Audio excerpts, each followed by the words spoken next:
dogmas es la maternidad divina de María, que fue en el Concilio de Éfeso, muy atrás. Y luego la virginidad perpetua de María, ¿verdad? María, virgen perpetua, antes, durante y después del parto. Esto fue en el Concilio de Trento, en el año 1555. Después tenemos el siguiente dogma, que es el dogma de la Inmaculada Concepción de María, que es el que vamos a trabajar nosotros hoy, el dogma de la Inmaculada Concepción de María. Y por último tenemos el dogma de la Inmaculada Concepción de María. Bueno, lo vamos a trabajar hoy, pero bueno, para comentarles que es de Pío IX, y el dogma de la Asunción de María a los cielos, proclamada por el Papa Pío XII en el año 1950. Y de ahí en adelante no ha habido más dogmas del punto de vista mariano. ¿Okay? Entonces, voy a repetirles todos los dogmas marianos para que ustedes lo tengan en cuenta. Maternidad divina de María, o sea, María, Madre de Dios, primer dogma en el Concilio de Éfeso, proclamado en el Concilio de Éfeso.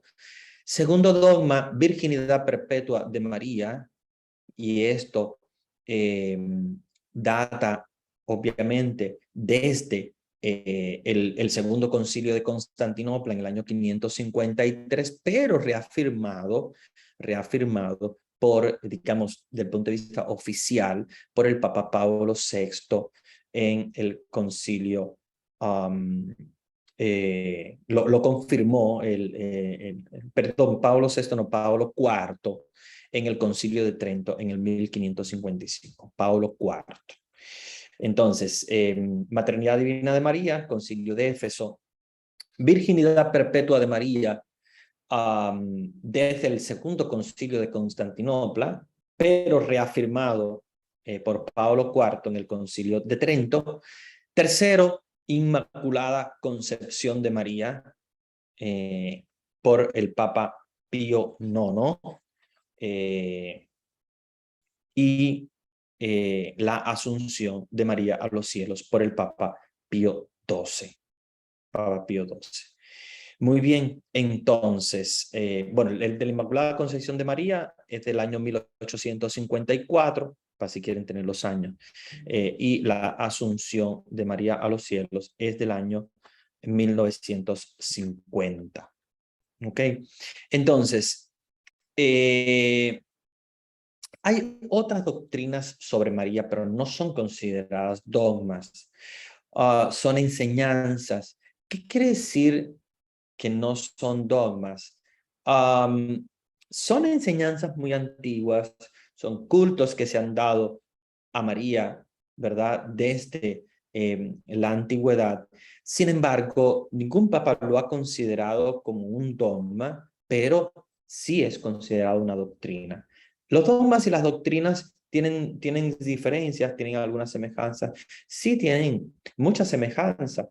Cuando se considera una doctrina es porque de algún modo algún papa lo ha confirmado o algún concilio. Sin embargo, no se ha querido considerar dogma porque no se ha visto la necesidad de considerarlo dogma. Y la mayoría de las veces, aparte porque los dogmas son muy poquitos, vean que de María nada más tenemos 4 dogmas. Entonces, no se considera que cada cosa que se piensa de María haya que considerarlo un dogma, no, absolutamente. Los dogmas son simplemente aquellos pilares fundamentales sobre los cuales se construye la doctrina, y en este caso de María o de Jesús, o sobre la iglesia, o sobre el papado, etc. Las doctrinas que son consideradas pilares fundamentales, que no se mueven, son los dogmas. Pero también tenemos doctrinas que son muy importantes también y que son muy verídicas, que son muy verdaderas, que obviamente, muy probablemente no se moverán absolutamente, que serán doctrinas siempre válidas y por lo tanto la iglesia las considera importantes, pero no las considera como, digamos, para considerarlas dogma como tal, ¿verdad? Entonces, uno de ellos, para que ustedes más o menos sepan, es la maternidad espiritual de todos los creyentes. María es madre espiritual de todos los creyentes. Y la mayoría de las veces las doctrinas no se necesitan considerar dogmas porque ya hay una referencia explícita en el Nuevo Testamento y por lo tanto como que no se considera necesario el dogma. Casi siempre los dogmas vienen después de una discusión. Por ejemplo, busquemos la maternidad divina de María. Hubo una discusión muy fuerte en Éfeso y hubo también o sea, la respuesta a, a unas doctrinas que, como nosotros sabemos, son adversarias completamente a la iglesia, y en respuesta a esas doctrinas adversarias completamente a la iglesia, que son las herejías, la iglesia entonces considera ya declarar los dogmas. ¿Por qué no se declaran dogmas las otras doctrinas? Porque no ha habido exactamente una herejía que haya sido necesario construir un dogma. Por ejemplo, la que les comentaba, la doctrina de la maternidad espiritual de todos los creyentes. María es madre de todos los creyentes. ¿Por qué? Porque lo dijo al pie de la cruz. Ahí tienes a tu hijo, madre, ahí tienes a tu hijo, hijo, y tienes a tu madre. Es la maternidad espiritual de todos los creyentes, que la iglesia ha creído desde siempre y no ha visto la necesidad de considerarlo un dogma porque obviamente no ha habido necesidad de luchar contra una herejía. A pesar de que ha habido, obviamente, como siempre lo hay durante toda la historia de la iglesia, ha habido siempre personas que se oponen a un tipo de doctrina, pero no se ha logrado, o sea, esa oposición no se ha logrado convertir, digamos, tan fuerte en una especie de herejía. Para considerarlo herejía, obviamente tiene que considerarse un movimiento, como hubo, obviamente, el movimiento de Nestorio, la doctrina de Nestorio, que fue considerada obviamente una falsificación, porque obviamente Nestorio estaba completamente opuesto a la doctrina de la naturaleza humana y divina de Jesús, y por lo tanto esto trajo consigo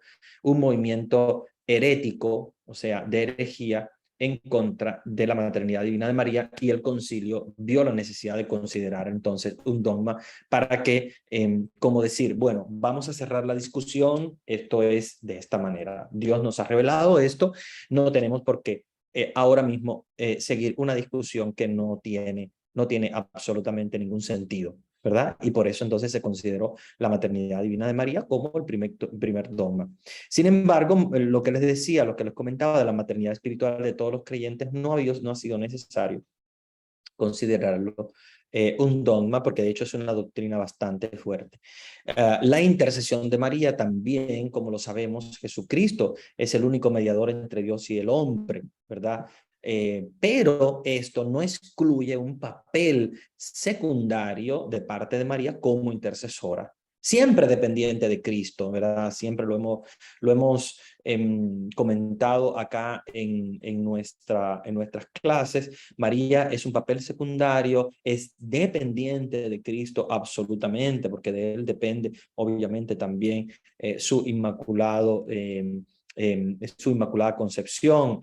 Pero esta enseñanza de que María intercede por todos los creyentes, y especialmente aquellos que piden su intercesión a través de la oración, se refiere desde el principio, desde los primeros cristianos, que fíjense que en el año 250 el año 250 después de Cristo. Estamos hablando prácticamente de los primeros años. Fíjense que todavía estaba la iglesia en persecución. Como ustedes saben, la iglesia sale a la luz en el año 313 con el edicto de Milán. El año 250 todavía la iglesia estaba en las catacumbas y la iglesia rezaba el Subtum Presidium Confugimus, que es una oración en latín, que fue obviamente escrita en griego al principio, que es la oración: bajo tu protección nos acogemos, Santa Madre de Dios, no deseches nuestras súplicas, etcétera, etcétera, que es mucho más antigua que el Ave María. El Ave María es más moderno, pero la primerísima oración que nosotros tenemos a María como intercesora es aproximadamente del año 250, con esta oración que es la más antigua de todas, que es que era rezada primero en griego y luego obviamente en latín. La oración que yo conocí obviamente es en latín, porque ya después la iglesia latina, o sea, en la iglesia occidental, y cuando digo occidental con sede en Roma, usó el latín como lengua, más que el griego, que era más usado en Grecia y Constantinopla, obviamente, con la sede en Constantinopla. Esta oración la considera María ya desde el principio como mediadora, como intercesora. De hecho, no se llama intercesora desde el principio, sino mediadora, ¿verdad? Mediadora después del mediador. De hecho, Efrén de Siria, que nosotros, ¿verdad?, conocemos como diácono, escritor, músico y santo, San Efrén de Siria del siglo IV, dice precisamente que ella es, después del mediador, la mediadora de todo el mundo. La mediadora. Entonces, intercesora, mediadora de todo el mundo ante Jesús, que es su Hijo, y obviamente con esa primerísima oración de los primeros cristianos, el Subtum Presidium Confugimus Santa Dei Genitris. Esa es una oración sumamente hermosa, es una oración bella. Nosotros la aprendimos en latín y bueno, pues que era la que rezaban en las catacumbas, era absolutamente en latín, y ya la consideraba mediadora de todos los hombres. Y esa oración, que es una oración que todavía rezamos en la actualidad, en las completas, al terminar las completas, antes de terminar el día, nosotros los sacerdotes cuando oramos, usamos esta oración, que es una oración, como les digo, mucho más antigua que la Ave María. Justo con el Ave María, la rezamos en el rosario. Sin embargo, esta oración la rezamos en las completas, para terminar las completas. Es muy bella.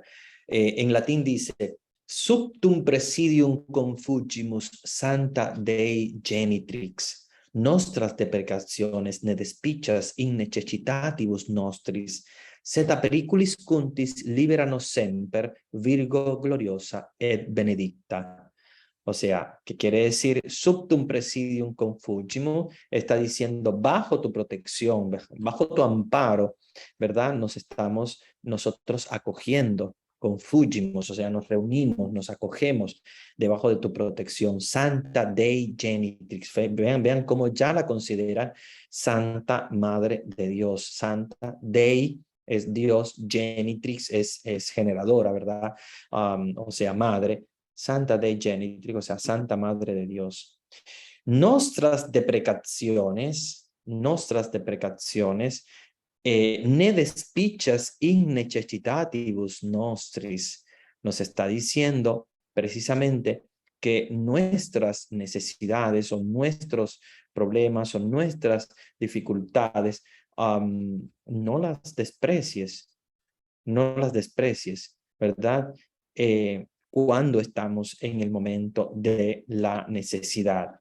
Seda periculis cuntis, liberanos semper, ¿verdad? Nos está diciendo que nos libre de todo peligro, periculis, periculis est todo peligro nuestro, ¿verdad? Líbranos siempre. Virgo gloriosa et benedicta, Virgen gloriosa y bendita.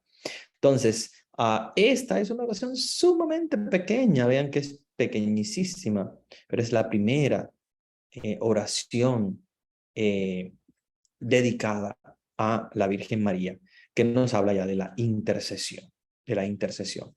Entonces, otra doctrina es la intercesión de María. Bueno, les hablé de la maternidad espiritual de todos los creyentes, intercesión de María, la participación en la redención. Y esto es siempre un punto un poquito a veces neurálgico, porque hay gente incluso dentro de la iglesia que no lo considera así, aunque de hecho sí lo consideramos nosotros, la participación de María en la redención, o María corredentora. No es un dogma, ¿verdad? Para que sepamos. Podría considerarse el quinto dogma y yo sería uno de los que aplaudiría y estaría sumamente contento que alguno de los papas considerara a María corredentora como el quinto dogma mariano. Podría convertirse en el quinto dogma mariano, pero actualmente todavía está en proceso de análisis, de estudio, la participación de María. Obviamente es una participación indirecta, porque la participación directa es Jesús, Él es el Redentor. No podemos hablar de María como redentora, sino corredentora. En latín se dice corredemptrix, que quiere decir que colabora en el proceso, como que ella pone de su parte, pero no es ella la que redime. Por eso es que ningún papa se ha atrevido a hacerlo, ni siquiera el Papa Juan Pablo II, que ha sido uno de los papas más marianos que ha habido, con su frase totus tuus, que quiere decir todo tuyo, María. No lo hizo, es precisamente por esto, para no crear la confusión que pudiera considerarse María una redentora, o María como, digamos de alguna manera, como si estuviera redimiendo también junto con Cristo. Y no sabemos que absolutamente la redención es completa de Jesús, su sangre derramada en la cruz, pero María participa en la redención. El hecho de ser corredentora no significa que ella también hace el proceso con Jesús, sino que ella participa de un modo indirecto, pero importante, obviamente, en la redención. ¿Por qué? Porque María dio a luz al Redentor, que es Jesucristo, que es el responsable de toda la redención, y por ella viene la redención. Se dice como el puente, como el canal, donde viene la redención y la salvación, y por eso es que muchos la llaman mediadora de la redención, que viene Jesús a traernos, pero ella es como la mediadora de esa redención. Entonces, ojalá yo sería uno de los primeros en alegrarme que declararan el quinto dogma mariano, el hecho de ser María corredentora, o la participación de María en la redención. Sería sumamente hermoso. Pero por ahora se considera una doctrina, no un dogma. Como les digo, cuando ya es un dogma, es una doctrina mucho más fuerte, porque es algo que no cambia en lo absoluto, y es un pilar en cuanto a por ejemplo, a la Mariología, sería un pilar de la Mariología. Sin embargo, es una doctrina, la vamos a comentar, la vamos a hablar, obviamente acá en nuestras clases, vamos a discutir sobre esto, pero recuerden que al no ser un dogma, es considerada una doctrina muy importante. Vamos a ver también el origen de esta doctrina, que incluso ya en el año 200 Ireneo habla de María como causa de nuestra salvación, o sea que ya la está llamando corredentora, pero en torno al siglo XV empieza a convertirse esta doctrina más ya en universal, pero nunca ha sido declarada dogma. ¿Ok? Entonces, también tenemos la otra doctrina de la coronación de María como reina del cielo. No es tampoco un dogma, lo cual obviamente también sería hermoso ver María reina del cielo como un dogma, pero es una doctrina muy importante porque es una doctrina que se remonta a la iglesia primitiva, sobre todo a San Gregorio Nacianceno, ¿verdad? Que dice que María es la reina del universo, la madre del rey del universo, la Virgen Madre, ¿verdad? De quien surge todo reino en el mundo. San Efrén de Siria, del cual ya habíamos hablado, la considera reina del cielo. Nosotros, ¿verdad? Los católicos consideramos aquella mujer coronada de 2 estrellas en el Apocalipsis, la imagen de María. Muchos papas la homenajearon como reina del cielo y de la tierra, empezando por Pío IX, que es un grandísimo papa mariano, que, como les decía, es el creador del dogma de la Inmaculada. León XIII la llama reina del universo. Pío XII la llama reina del mundo. Y obviamente tiene un fundamento teológico muy fuerte este título, ¿verdad? Basado en María como Virgen Madre de Dios, que no solamente se reduce a ser la madre en el momento del parto, sino que también en la coronación, la coronación. Y tenemos, por ejemplo, uno de los cuadros más hermosos de Rublev. Tenemos el cuadro de la coronación de Rubens del siglo XVII, la coronación de María como reina del cielo. Voy a compartir la pantalla porque quiero que vean este hermoso cuadro. Aquí tienen, vean cómo el Padre y el Hijo, con la asistencia, la iluminación del Espíritu Santo, coronan a María como reina del cielo. Entonces, es una doctrina muy, muy hermosa porque nos habla de que María ha sido exaltada a una posición importante junto a la Santísima Trinidad. Como siempre hemos dicho, hija predilecta del Padre, madre de Dios Hijo, de Jesucristo, su madre verdadera, Jesús como hombre y como Dios, y esposa del Espíritu Santo, fue fecundada por el Espíritu Santo. El Espíritu Santo la cubrió completamente con su sombra, incluso antes de hacerlo con los apóstoles, lo hizo con María para concebir a Jesús en su vientre.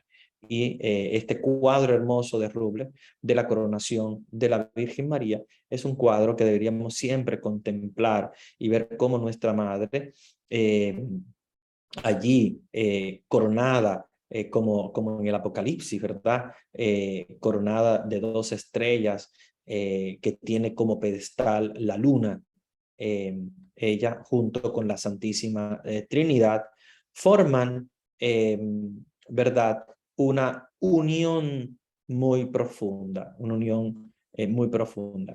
Vean entonces, bueno, dejo de compartir la pantalla. Después van a tener la oportunidad seguramente de ver este cuadro, de contemplarlo.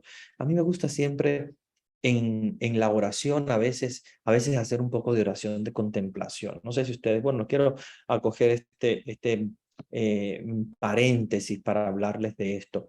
La oración de contemplación es muy importante y a veces, si ustedes tienen tiempo, hagan la oración de contemplación. La oración de contemplación no es una oración donde uno repite palabras. La oración de contemplación es ese momento espiritual tan profundo donde tú te quedas contemplando un misterio. Y si ustedes quieren, háganlo, háganlo. A veces no tenemos que para orar como que repetir palabras o decir, ya Dios sabe todo lo que nosotros necesitamos, Dios sabe todo lo que nosotros nos conviene, más que nosotros mismos. Entonces, en lugar de, a veces estar repitiendo palabras y tal. Miren un cuadro y contemplen el misterio.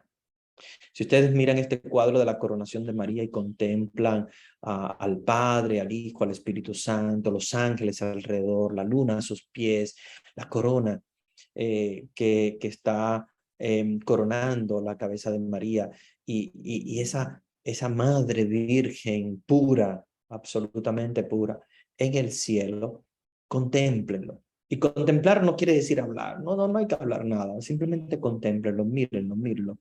Y quédense tiempo mirando. Eso es una oración que se llama oración de contemplación. Cuando empiezas a contemplar un misterio tan profundo. Los grandes santos hacían eso. Eso lo tenemos nosotros, obviamente, de los grandes santos contemplativos, pero uno o algunos de los más contemplativos son Santa Teresa de Jesús, San Juan de la Cruz, Santa Teresita del Niño Jesús, los santos contemplativos que nos enseñaron que no es necesario, no es necesario hablar mucho. Fíjense que Santa Teresita del Niño Jesús comenta que ella se pasó años contemplando la paternidad de Dios, Dios como Padre. Ella decía, me quedo en contemplación, solamente pensando en Dios como Padre, la paternidad de Dios. Y eso es una oración de contemplación. Esa es una oración de contemplación. Nosotros podemos hacer oración de contemplación si nosotros podemos entrar en esa contemplación profunda donde obviamente nadie nos interrumpe, donde miramos un cuadro, donde contemplamos con el pensamiento algún misterio de Dios o de la Santísima Virgen. Y nos quedamos ahí. Tiempo. Dejen que pase el tiempo y ustedes van a ver que van a estar como si estuvieran en el cielo. A veces la oración de contemplación es como pregustar el cielo, porque estás como si estuvieras en el cielo con Dios y te quedas ahí en silencio, que nadie te interrumpa. Puede ser en la iglesia, puede ser en tu casa, en cualquier lugar. Esa oración de contemplación es muy importante. Bueno, me vino a la mente por lo del cuadro, porque a mí me encanta, como ustedes saben, estos cuadros que tienen una profundidad teológica muy grande y que uno puede contemplar, que uno puede contemplar. Entonces, esta enseñanza que, como ustedes saben, parte desde el Antiguo Testamento, cuando ya en el Antiguo Testamento se habla de la monarquía, o sea, del reinado de David. Y como ustedes saben, en la Anunciación, el ángel le dice a María que el hijo que lleva en su vientre será grande, será llamado Hijo del Altísimo, y el Señor le dará el trono de su padre David. Vean cómo ya María, desde ese momento, está recibiendo ella también el título de la madre del rey, de la madre del rey, por lo tanto reina también, ¿verdad? Ya en el Antiguo Testamento los reyes de Israel y de Judá, como por ejemplo lo fueron David y Salomón, eh, ellos tuvieron muchas mujeres, pero sin embargo el título de reina no era considerado a cualquier mujer del rey, sino que era considerada la madre del rey. Fíjense que ninguna de las mujeres de los reyes de Israel fueron consideradas reinas por ser esposas, sino que la consideraban reina a la madre de los reyes. Y de hecho le llamaban la reina madre. La reina madre, que en hebreo se dice Hevirah, que es un puesto que corresponde a la Virgen María por ser la madre del rey, la madre del rey Jesús. Como lo fueron, ¿verdad? Las reinas madres de Israel, le llamaban las reinas madres. Y las reinas madres eran porque eran las madres de los reyes de Israel. Ninguna esposa de los reyes de Israel fueron consideradas reinas. Sin embargo, la madre sí, y María tiene el título de reina por el hecho de ser la madre del rey. Les voy a comentar un escrito de Pío XII, hermoso, ¿verdad? Pío XII, que habla precisamente de María como reina. Ciertamente, en sentido pleno y estricto del término, solo Jesucristo, el Dios hombre, es rey, dice él. Pero María también, como madre del divino Cristo, tiene una participación, aunque limitada y de modo análogo, en su dignidad real. O sea, es una participación limitada, ¿verdad? Como lo eran las reinas madres de Israel. No eran específicamente la reina del reinado, eran las reinas madres, por ser consideradas obviamente las madres de los reyes. Entonces María tiene una participación limitada pero análoga de su dignidad real, o sea, la dignidad real. Y cuando se habla de dignidad real, real viene de la realeza, o sea, de los reyes. La unión radiante que ella alcanzó con Cristo, dice el Papa Pío XII, trasciende la que cualquier otra criatura en su unión con Cristo, ella, de su unión con Cristo, ella recibe el derecho real de disponer de los tesoros del divino redentor del reino. De su unión con Cristo se deriva finalmente la inagotable eficacia de su maternal intercesión del Hijo y de su Padre, ¿verdad? Bueno, esta es otra de las doctrinas. Vamos a hablar también de la doctrina de las advocaciones marianas, ¿verdad? Eh, Nosotros tenemos advocaciones marianas muchísimas. Nuestra Señora de Aparecida, Río de Janeiro, Nuestra Señora de la Concepción, Nuestra Señora del Rosario, Nuestra Señora de Guadalupe, Nuestra Señora de Lourdes, Nuestra Señora de la Candelaria, Nuestra Señora del Monte Carmelo, Nuestra Señora del Rosario de Fátima, Nuestra Señora del Perpetuo Socorro, Nuestra Señora de las Lajas, Nuestra Señora de los Remedios, Nuestra Señora de Coromoto, Nuestra Señora de la Esperanza de Macarena, Nuestra Señora de los Reyes, Nuestra Señora de la Soledad, Nuestra Señora del Divino Amor, Nuestra Señora de Nazaret, Nuestra Señora de la Paz, Nuestra Señora de Luján, Virgen del Milagro, entre muchísimas otras advocaciones marianas que son doctrina también mariana. Acuérdense que las advocaciones marianas son doctrina. No son dogmas, pero sí son doctrinas. Y otra de las doctrinas también, que no es considerada dogma, pero es doctrina también muy importante, es las reparaciones de la Virgen María, los actos de reparación, o sea, las oraciones, ¿verdad?, que hacemos a la Virgen María por los insultos que ella sufre. De hecho, el misal nuestro, el misal que usamos nosotros, los sacerdotes, pero digamos que no el misal moderno, sino los misales del año 1854 y el publicado en 1898, incluía estas oraciones que eran las oraciones de reparación. Reparar el Inmaculado Corazón de María por los insultos que ella sufre en el mundo. No sé si ustedes han escuchado también esta doctrina. Es una doctrina católica sustentada también por los papas, porque de hecho fue recogida en el misal católico. No es algo del cual se hable mucho, pero es algo que yo creo que debemos también nosotros recuperar y hablar de las reparaciones, estas oraciones que nosotros debemos hacer para reparar. ¿Reparar qué quiere decir? Vamos a reparar su corazón porque ha sido lastimado. No, acuérdense que las ofensas a la Virgen María y a Dios no llegan a ellos, A quien le hace daño es a la persona que lo hace. Por ejemplo, las blasfemias.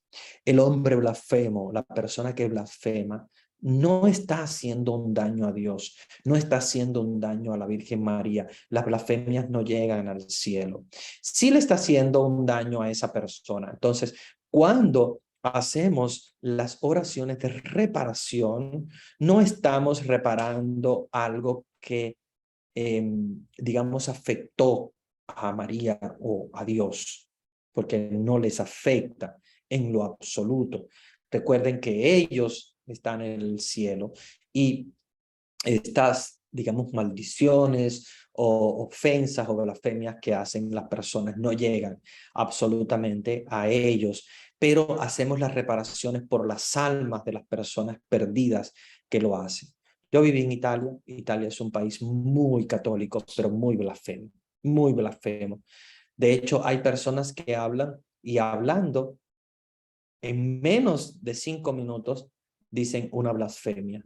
Y no es que lo hacen por maldad, lo hacen porque lamentablemente es una forma de hablar de ellos que se ha transmitido de generación en generación. Y muchos de ellos son feos, porque le dicen cosas feas a la Virgen María y a Dios, pero son formas de hablar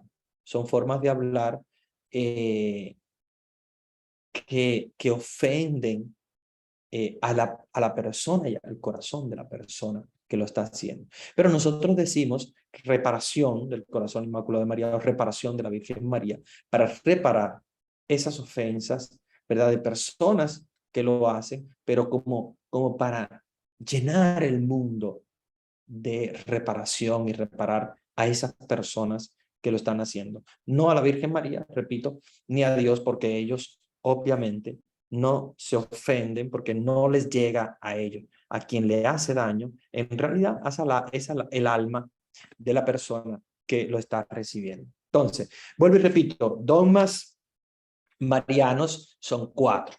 Maternidad divina de María, virginidad perpetua de María, inmaculada concepción de María y asunción de María a los cielos. 4 dogmas que son los pilares marianos, a pesar de que tenemos otras también doctrinas sobre la Virgen María. Estos son dogmas importantes que nunca podemos olvidar y que nunca podemos nosotros estar en desacuerdo, porque si estamos en desacuerdo, estamos en desacuerdo completamente con la doctrina de nuestra Iglesia Católica, que es muy clara cuando habla de los dogmas. ¿Ok?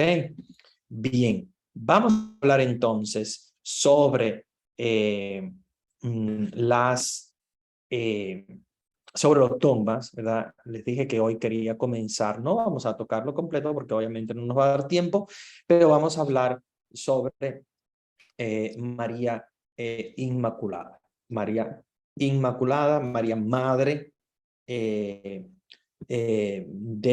Jesús, nacida inmaculada precisamente por el hecho de ser Madre de Dios. Voy simplemente a responder un par de preguntas que tengo acá para entonces entrar en el tema, porque no quiero tampoco que nos desviemos. Y, y quiero entonces responder a sus preguntas, porque si no después ya me voy con otro tema y entonces se quedan las preguntas como tema anterior. Padre Humberto, entonces está mal dicho cuando uno llega a decir la Virgen Madre Corredentora del mundo. No está mal, absolutamente, no está absolutamente mal. Es una doctrina. De hecho, los papas han hablado de eso. Solamente que no es un dogma. Y cuando decimos que no es un dogma es porque todavía ningún papa lo ha considerado como una doctrina, digamos, para elaborar un dogma hasta ahora, porque todavía está en proceso de estudio. Muy probablemente en un futuro lo tengamos como dogma, María como corredentora. Pero no está mal, no está mal absolutamente, no, al contrario, está muy bien que lo digamos y tenemos que decirlo y enseñarlo también. no lo vamos a enseñar como dogma, lo vamos a enseñar como una doctrina sobre la Virgen María, una doctrina que han hablado diferentes padres de la iglesia y papas también, ¿verdad? Pero no lo han todavía declarado como dogma. Esperemos que en algún momento sea considerado dogma, porque yo sí creo que es un dogma muy, muy importante. Padre, una pregunta, las letanías del Rosario, ¿qué son? Muy buena pregunta. Las letanías del Rosario forman parte también de las advocaciones. ¿Se recuerdan cuando yo les hablaba de las otras doctrinas sobre María y dentro de esas doctrinas estaban las advocaciones marianas? También las letanías lauretanas, ¿verdad? Como se les llama, las letanías lauretanas eh, son consideradas eh, son consideradas doctrina. Entonces, las letanías lauretanas, ¿verdad? Como se les llama, o letanías del Rosario, eh, que ustedes rezan cada vez que terminan el Rosario, son todas ellas advocaciones a la Virgen. Cuando decimos, por ejemplo, que es Virgen fiel, cuando decimos que es Virgen clemente, que es Virgen poderosa, que es Torre de David, que es Torre de Marfil, que es Casa de Oro, son advocaciones que de hecho estas son todas aprobadas por el Papa, todas estas. Las letanías del Rosario son toda doctrina católica. Estas sí podemos tranquilamente estar tranquilos porque todas han sido documentadas por algún papa. Yo les hablé de auxilio de los cristianos, ¿verdad? Si ustedes leen en las letanías lauretanas donde dice consuelo de los migrantes, consoladora de los afligidos, auxilio de los cristianos. Auxilio de los cristianos es una advocación que el Papa Pío VII quiso colocar en las letanías del Rosario. Entonces, avalado por él, no es un dogma, como les decía, porque obviamente los dogmas son pocos y son muy escasos porque obviamente son fundamentales en la doctrina mariológica, pero sí es considerada una doctrina, es considerada, dentro de las doctrinas, es considerada una advocación. Auxilio de los cristianos, reina de los ángeles, reina de los patriarcas, reina de los profetas, reina de los apóstoles, reina de los mártires. Todas estas advocaciones, ¿verdad?, que nosotros tenemos son advocación. Sin embargo, también están ahí también dentro de las letanías lauretanas, están los 4 dogmas. Fíjense, donde decimos, reina concebida sin pecado original, ¿qué es eso? La Inmaculada. Reina asunta al cielo, ¿qué es eso? El dogma de la Asunción. Mira, también están allí los dogmas, pero no solo los dogmas, sino también otras doctrinas.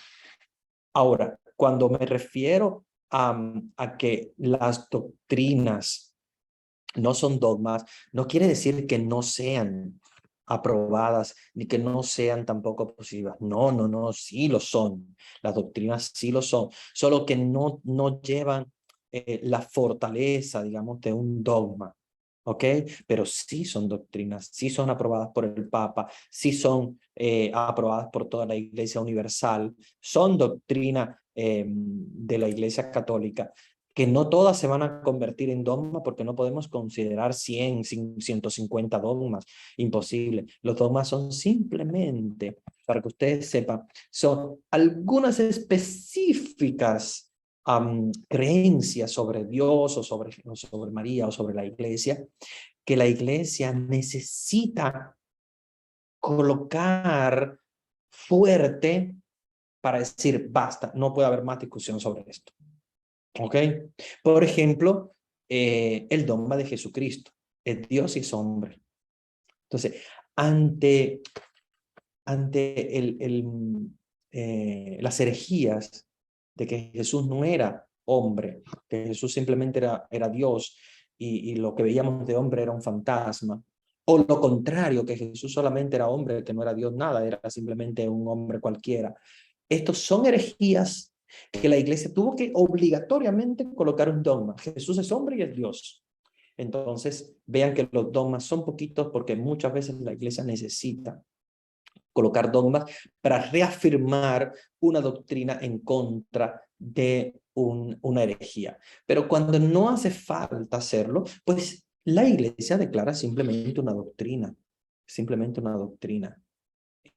Por ejemplo, nosotros sabemos que la iglesia es una, es santa, es católica, es apostólica. ¿Por qué lo creemos?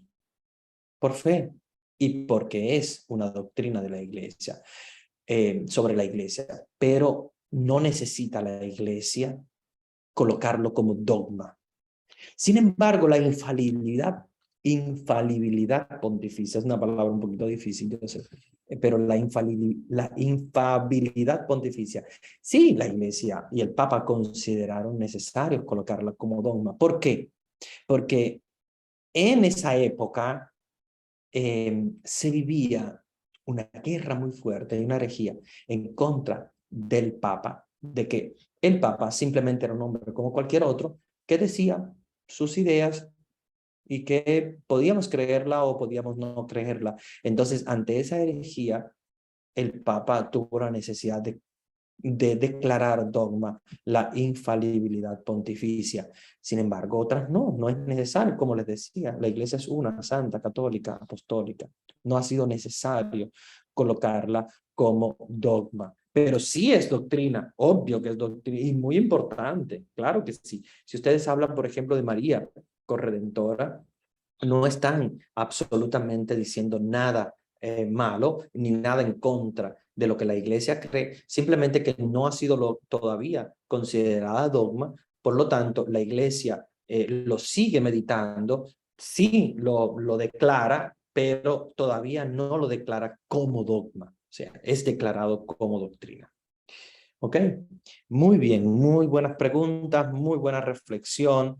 ¿Cuál es la diferencia entre un dogma y una doctrina?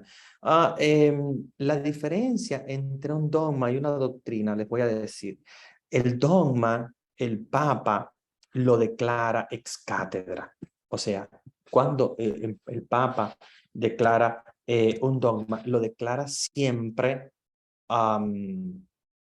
ex cátedra. Cuando quiere ex cátedra, quiere decir desde la silla de San Pedro, ¿verdad? Para que ustedes tengan una idea. Ex cátedra es desde la silla de San Pedro, la silla custodiada en el Vaticano, no es una silla física, no me estoy refiriendo a una silla de cuando San Pedro, de que fuese una silla de madera o que no, se está refiriendo. La cátedra de San Pedro es la silla de San Pedro, pero obviamente no es la silla desde el punto de vista físico, sino desde la cátedra, o sea, desde el lugar donde el Papa habla ex cátedra, o sea, donde él habla de fe.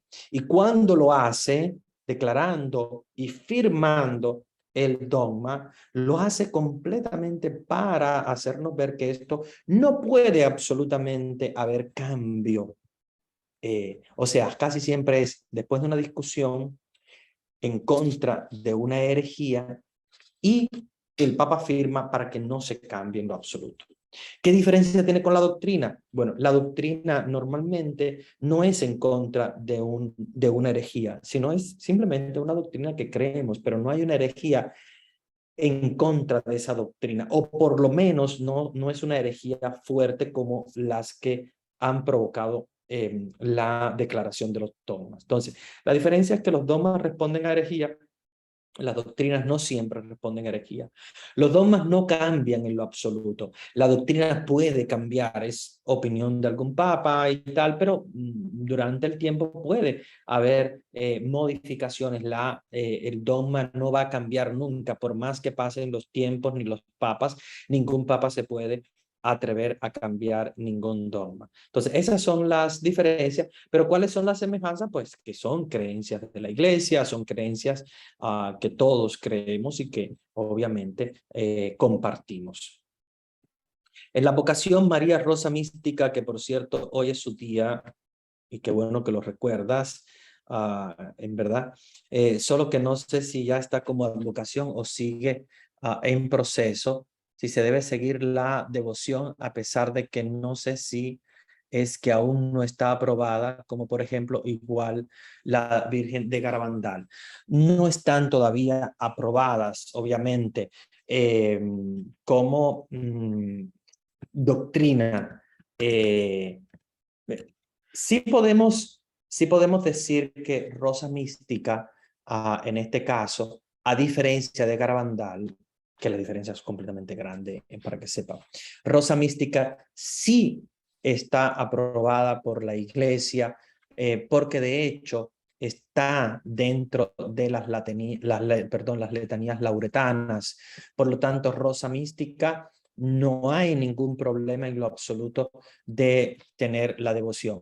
La Virgen de Garabandal, yo diría que tenemos que tener, como con la Virgen de Medjugorje y con otras advocaciones que son más modernas, debemos tener todavía un pequeño, diríamos, un pequeño grado de cuidado para no considerarla como, por ejemplo, Rosa Mística, que sí es una advocación en las letanías lauretanas, que las rezamos en el rosario, que está aprobada por la Iglesia, Garabandal, Medjugorje, ¿verdad? Y otra. Podemos tener la advocación, no está mal absolutamente tener nuestra devoción a la Virgen con esos nombres. No está mal estudiar también el mensaje de la Virgen. Lo que estaría mal es considerarlo ya una realidad, ¿verdad? Que, por ejemplo, de alguna manera, ya, por ejemplo, se considerara el culto a María con estas advocaciones como si fuese ya aprobada por la Iglesia. Entonces, que no esté aprobada por la Iglesia no quiere decir que no podamos nosotros continuar aprendiendo, escudriñando, sabiendo. Lo que sí, el error grave es que muchas personas ya la consideran como si fuese aprobada por la Iglesia, como si fuera Guadalupe y tal. Entonces, no. ¿Y cuál es la diferencia grande? Que, por ejemplo, en una diócesis, si un sacerdote va a hacer un culto, por ejemplo, no sé, a la Virgen con el nombre de Garabandal o Medjugorje y tal, tiene que absolutamente pedir la autorización eclesiástica, la autorización de un obispo. No puede hacerlo simplemente porque quiere, porque tiene que tener la autorización del obispo, porque no ha sido autorizada a nivel universal. Ahora, si un sacerdote quiere no sé, celebrar la Inmaculada Concepción de María, pues puede hacerlo tranquilamente, no necesita ningún permiso porque ya estaba aprobada por la Iglesia, ¿ok? Ahora, obviamente, como les decía, esto que no esté aprobada por la Iglesia no quiere decir que no vaya a ser aprobada en un futuro, puede serlo, solo que hay que escuchar, sobre todo aquellos de ustedes que son muy estudiosos, que les gusta mucho escudriñar los documentos de la Iglesia, cada vez que salga algo, ¿verdad?, sobre estas advocaciones, es bueno que nosotros sepamos y estemos al día. O sea, se aprobó, no se aprobó, qué se dijo sobre estas advocaciones para poder nosotros estar al tanto. Estas advocaciones todavía están en estudio, por lo tanto no vamos a tener ninguna información respecto hasta que digamos, las comisiones pontificias, la Comisión del Vaticano que estudia estos casos, termine de hacerlo. Son comisiones a veces grandes, algunas de ellas están esparcidas por todo el mundo, se encuentran a veces en algunos momentos para estudiar todo y hacen un estudio muy profundo. Entonces, sí, hay que esperar. Pero Rosa Mística no. Rosa Mística está como advocación dentro de las letanías lauretanas. Todas las letanías lauretanas han sido aprobadas por la Iglesia. Entonces, cuando decimos Rosa Mística, Torre de David, Torre de Marfil, Casa de Oro, todas estas han sido aprobadas por la Iglesia. De lo contrario, no estarían en las letanías lauretanas. ¿Ok? Las letanías de la Virgen María. Vamos a seguir entonces viendo las diferentes preguntas que encontramos en el chat para ver ¿verdad? Algunas dudas que ustedes tengan. Y entonces vamos a profundizar después en María Inmaculada porque necesitamos también ver esa parte. Sí, me preguntan acá por qué se llaman letanías lauretanas. Y es una buenísima pregunta, porque las letanías siempre le hemos llamado lauretanas y a mí me da la impresión, pero tengo que buscar exactamente esta información del por qué se llaman letanías lauretanas, y a mí me da la impresión que se refieren precisamente al momento en el cual fueron construidas, y que ha sido aprobada precisamente por el, eh, el concilio de Letrán, y por eso lo de la uretana, pero tengo ahora mismo esa grandísima duda, y muy buena la pregunta. Bueno, el problema no se refiere a Letrán. Yo pensaba que era Letrán y sin embargo es el santuario de Loreto, por eso lo de la uretana. Ya conseguí la información. Las letanías lauretanas constituyen una oración en sí misma y el origen estuvo en el año 1500. Obviamente, la de 1500 no es la misma que tenemos ahora porque se han agregado otras advocaciones a la Virgen. Pero su origen, la primera, ha sido construida en el santuario de Loreto. Ustedes saben que el santuario de Loreto es el santuario donde está la casa de María, que, ¿verdad? Como sabemos por tradición, la casa de María fue llevada por un ángel hacia ese lugar del Loreto, y de allí lleva su nombre de lauretana. Acuérdense que esto cuando yo les digo por eh, tradición, no es que la iglesia obviamente cree exactamente que ha sido de esta manera, pero la tradición nos dice que ha sido de esa manera. No es tampoco un dogma, pero para que ustedes sepan a qué se refiere el santuario de Loreto. Santa María de Loreto, que es María, la protectora de las casas. Cuando hablamos siempre de María como protectora de las casas, decimos siempre la advocación de Loreto, porque en Loreto está la casa de María. Allí en ese santuario fue por primera vez en el año 1500 se construyeron estas letanías. Eran más cortas obviamente porque no habían advocaciones que después fueron modernas de los años 1700, incluso 1900, y por ser construidas en el santuario de Loreto, por eso le llamaron lauretana. Yo tenía impresión que había sido el concilio de Letrán, porque casi todo lo que es laterano se refiere a Letrán. Sin embargo, esta es lauretana de Loreto. Muy bien, muy buena pregunta que nos hizo también reflexionar y buscar un poco. Qué bueno. Bien, vamos entonces ya el tiempo se nos ha agotado, pero qué bueno porque sí quiero empezar ya la próxima clase hablando de los dogmas. Vamos a estudiar cada uno de los dogmas porque esto sí es muy importante que lo sepamos, porque los dogmas no cambian en lo absoluto y esta es una doctrina que tenemos que tener muy clara, porque son los dogmas que nos van a acompañar durante toda la historia. Nadie va a cambiar, ningún papa se va a atrever a cambiar los dogmas porque son doctrina infalible absolutamente. Entonces voy a trabajar los 4 dogmas, voy a empezar, quería empezar hoy con el dogma de la Inmaculada Concepción, pero bueno, lo voy a dejar para la próxima clase, así lo vamos a trabajar a ese dogma solito, y voy a conectar ese dogma con una advocación que ustedes seguramente tienen mucho y muy bien, que es la Virgen de Lourdes, la Virgen de Lourdes, que se declara ella inmaculada. Yo soy la Inmaculada Concepción. Entonces, de ahí donde viene en nuestra devoción, ¿verdad? A la Inmaculada Concepción de la Virgen de Lourdes. Entonces, voy a hablar de la Virgen de Lourdes, voy a hablar de la Inmaculada Concepción de María, pero lo voy a hacer en la próxima clase.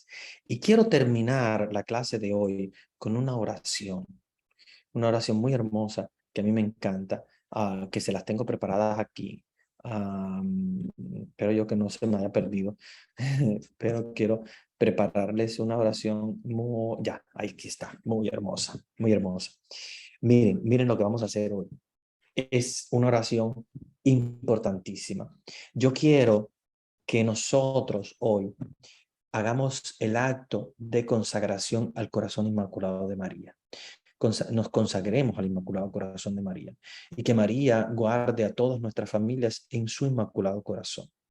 Entonces, quiero que lo hagamos teniendo un acto de fe muy fuerte, importante, porque este momento va a ser un momento importante para todos nosotros, para todos nosotros. Vamos a consagrarnos a el Inmaculado Corazón de María. Vamos a ponernos en oración, también junto con sus familiares, los que estén en las casas escuchando y los que no estén cerca, pero que están en los corazones de cada uno de ustedes. Vamos a consagrarlos todos al Inmaculado Corazón de María, a todas nuestras familias, todos los que tenemos ahí cerquita o los que tenemos en nuestra mente. Vamos a consagrarlos todos al Inmaculado Corazón de María. Oh María, Madre de Dios y Madre nuestra, nosotros en esta hora de tribulación recurrimos a ti. Tú eres nuestra Madre, nos amas, nos conoces. Nada de lo que nos preocupa se te oculta. Madre de misericordia, muchas veces hemos experimentado tu ternura providente, tu presencia que nos devuelve la paz, porque tú siempre nos llevas a Jesús, el príncipe de la paz. Nosotros hemos pedido la senda de la paz, hemos olvidado la lección de las tragedias del siglo pasado, el sacrificio de millones de caídos en las guerras mundiales. Hemos desatendido los compromisos asumidos como comunidad de naciones y estamos traicionando los sueños de la paz de los pueblos y las esperanzas de los jóvenes. Nos hemos enfermado de avidez, nos hemos encerrado en intereses nacionalistas, nos hemos dejado endurecer por la indiferencia y paralizar por el egoísmo. Hemos preferido ignorar a Dios, convivir con nuestras falsedades, alimentar la agresividad, suprimir vidas y acumular armas, olvidándonos de que somos custodio de nuestro prójimo y de nuestra casa común. Hemos destrozado con la guerra el jardín de la tierra. Hemos herido con el pecado el corazón de nuestro Padre, que nos quiere como hermanos y hermanas. Nos hemos vuelto indiferentes a todos y a todo, menos a nosotros mismos. Con vergüenza decimos, perdónanos, Señor. En la miseria del pecado, en nuestros cansancios y fragilidades, en el misterio de la iniquidad del mar y de la guerra, tú, Madre Santa, nos recuerdas que Dios no nos abandona, que continúa mirándonos con amor, perdonándonos y levantándonos de nuevo. Por eso recurrimos a ti, llamamos a la puerta de tu corazón, nosotros, tus hijos queridos, que no te cansas jamás de visitar e invitar a la conversión. A esta hora oscura, ven a socorrernos y consolarnos. Repite a cada uno de nosotros, ¿acaso no estoy yo aquí que soy tu madre? Tú sabes cómo desatar los enredos de nuestro corazón y los nudos de nuestro tiempo. Ponemos nuestra confianza en ti. Estamos seguros de que tú Sobre todo en estos momentos de prueba, no desprecias nuestras súplicas y acudes en nuestro auxilio. Así lo hiciste en Caná de Galilea, cuando apresuraste la hora de la intervención de Jesús e introdujiste su primer signo en el mundo. Cuando la fiesta se había convertido en tristeza, ¿no tienen vino? Repíteselo otra vez a Dios, oh Madre, porque hoy hemos terminado el vino de la esperanza, se ha desvanecido la alegría, se ha fraguado la fraternidad, hemos perdido la humanidad, hemos estropeado la paz, nos hemos vuelto capaces de todo tipo de violencia y destrucción. Necesitamos urgentemente tu ayuda de Madre. Acoge, oh Madre, nuestras súplicas. Tú, estrella del mar, no nos dejes naufragar en la tormenta de la guerra. Tú, arca de la nueva alianza, inspiradora de proyectos y caminos de reconciliación. Tú, tierra del cielo, vuelve a traer la armonía de Dios al mundo. Extingue el odio, aplaca la venganza, enséñanos a perdonar, líbranos de la guerra, preserva al mundo de la amenaza nuclear, reina del rosario, despierta en nosotros la necesidad de orar y de amar, reina de la familia humana, muestra a los pueblos la senda de la fraternidad, reina de la paz, obtén para el mundo la paz. Que tu llanto, oh Madre, conmueva nuestros corazones endurecidos, que las lágrimas que has derramado por nosotros hagan florecer este valle que nuestro odio ha secado. Y mientras el ruido de las armas no enmudece, que tu oración nos disponga a la paz. Que tus manos maternas acaricien a los que sufren y huyen bajo el bajo el peso de las bombas. Que tu abrazo materno consuele a los que se ven afligidos a dejar sus hogares y a dejar su país. Que tu corazón afligido nos mueva a la compasión, nos impulse a abrir las puertas y hacernos cargo de la humanidad herida y descartada. Santa Madre de Dios, mientras estabas al pie de la cruz, Jesús, viendo al discípulo y junto a ti, te dijo, ahí tienes a tu hijo. Así nos encomendó a ti. Después dijo al discípulo, a cada uno de nosotros, ahí tienes a tu madre. Madre, queremos acogerte ahora en nuestra vida y en nuestra historia. En esta hora de la humanidad agotada y abrumada, está contigo al pie de la cruz y necesita encomendarse a ti, consagrarse a Cristo a través de ti. Nosotros, tu pueblo santo, que te veneramos con amor, nuestras familias que hoy recurren a ti, mientras tu corazón palpita por todos y cada uno de nosotros y por todos los pueblos que sufren la guerra, el hambre, las injusticias y la miseria. Por eso, Madre de Dios y Madre nuestra, nosotros solemnemente encomendamos y consagramos a tu corazón inmaculado todas las personas que tenemos en nuestro corazón.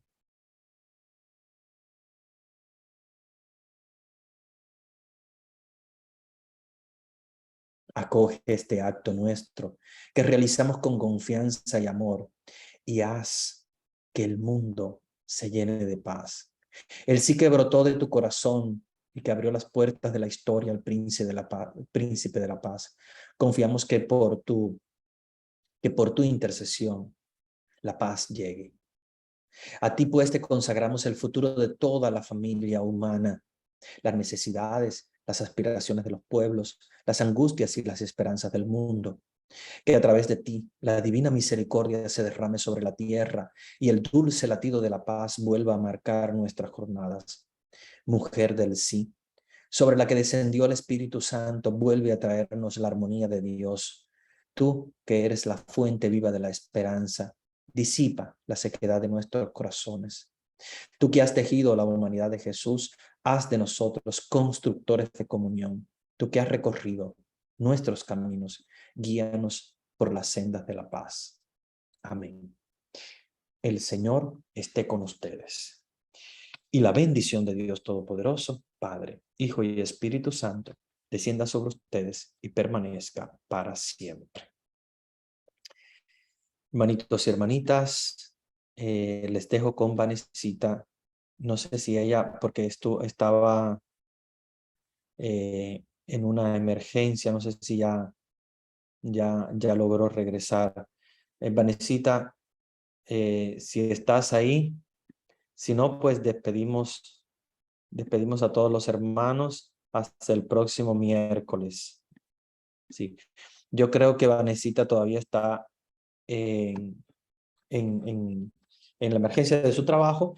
Entonces voy a despedirles y a desearles que todos tengan una linda noche y que en sus sueños piensen en el Inmaculado Corazón de María, que les protege a todos ustedes, a sus familiares, a todas las personas que tienen en sus corazones, todos ellos abrazados por el Inmaculado Corazón de María. Nos vemos el próximo miércoles para hablar de María Inmaculada. Y no se olviden, recen todos los días el rosario, siempre como lo ha pedido la Virgen María en Fátima. Pidan por la conversión de los pecadores, oración, ayuno y conversión siempre. Tengan una linda noche todos ustedes y sus familiares.